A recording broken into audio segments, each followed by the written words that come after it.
my framework of what's happening in markets today, I try to understand things in a historical sense where every, just like the Bitcoin blocks, every one of those kind of foots together, the hashes connect everything, and the entire chain validates from the genesis block up to tip of the chain. I try to view history in the same way. Understand the players, understand the civilizations, understand finance and money, so that all of those epochs or blocks in history actually make sense and the checks cash, right?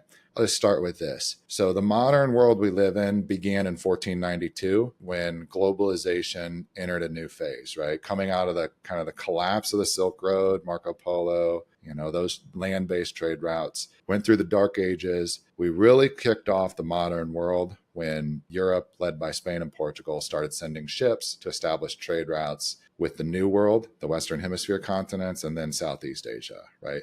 This deal with US and Argentina that was announced is so massive on the 200 to 300 year timeline. The Anglo-Dutch kind of integration could never actually get there. They tried, right?